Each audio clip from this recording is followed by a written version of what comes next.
First of all, great to see everyone. I'm glad we're all together. Yes. But right off the top, Antoine, my man, it is great to see you again. Good to see you too, Dave. Good to see you. Jack, I have to start with you. First of all, thank you for your service, sir. And seriously, just incredible stuff here. Man, tell me where it all began for you.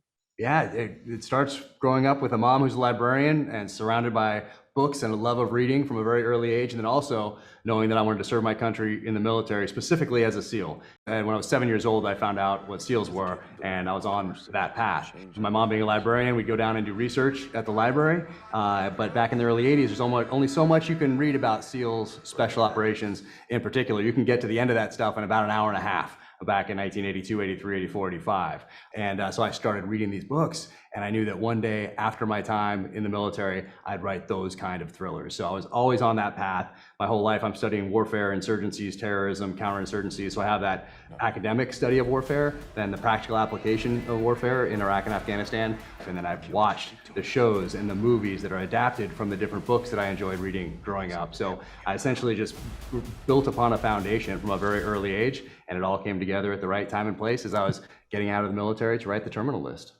You know, it's very authentic. I have friends that have served. I actually got two buddies right now currently serving as Navy SEALs, and the stories that they've told me, and obviously you don't need to be military minded to watch this and know this to be engaged, but still when you have that knowledge, I was like, okay, I get it. Antoine, the adrenaline, you know, you and I have spoken over the years over some incredible films that you have done. And I understand you actually filmed this as like a film, even though it is a series. Tell me what it was like, you know, the adrenaline that you had.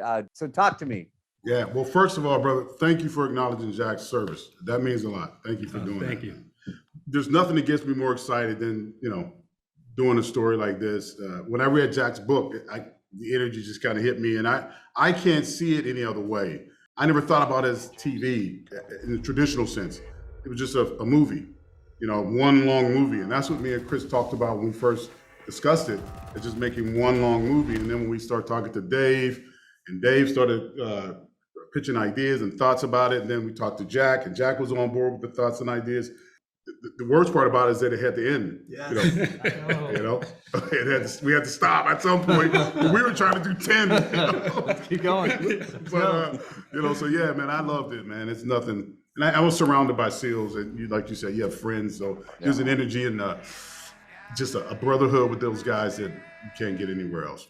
You know, I think the biggest movie of the summer is actually an 8-episode streaming series on Prime Video.